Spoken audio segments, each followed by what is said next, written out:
ఉల్లి రైతుల్ని వెంటనే ఆదుకోవాలని పులివెందుల ఇన్ఛార్జ్ ఈరోజు మనం వేంపల్లె మండలం వేంపల్లె గ్రామం చింత్రాంపల్లె గ్రామంలోని గంగిరెడ్డి గారి తోట దగ్గర ఉల్లి తోట దగ్గర ఉన్నాం.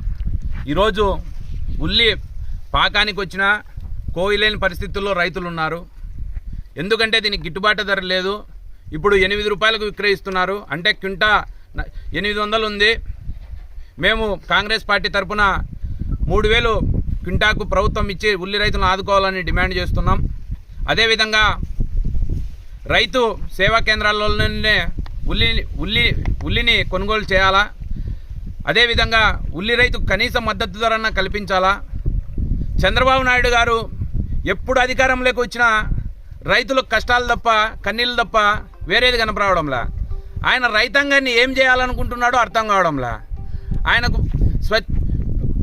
సాఫ్ట్వేర్ పైన ఉండే దృష్టి రైతుల మీద లేకపోవడం సిగ్గుచేటు, దురదృష్టకరం. కనీసం ఇక్కడ ఉన్నటువంటి ఎమ్మెల్యే కానీ, ఎంపీ కానీ, ఎమ్మెల్సీ కానీ దీని ఉల్లి రైతుల గురించి కానీ, సీనియర్ రైతుల గురించి కానీ, అడ్డి రైతుల గురించి కానీ కనీసం మాట్లాడే పాపాన పోవడంలా. ఎందుకు మనకి ఈ పులివెందుల కాన్స్టిట్యున్సీకి ఇంత దరిద్రం పట్టింది?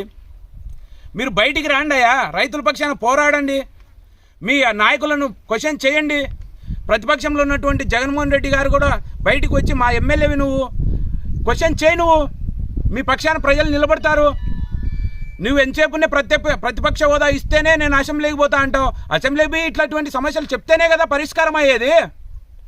మీకు చేతకానప్పుడు దయచేసి దిగిపోండి. అలాంటి యువకులు రెడీగా ఉన్నారు ప్రజలకు నిశ్చింతంగా స్వేచ్ఛ చేసేదానికి, సహాయం చేసేదానికి.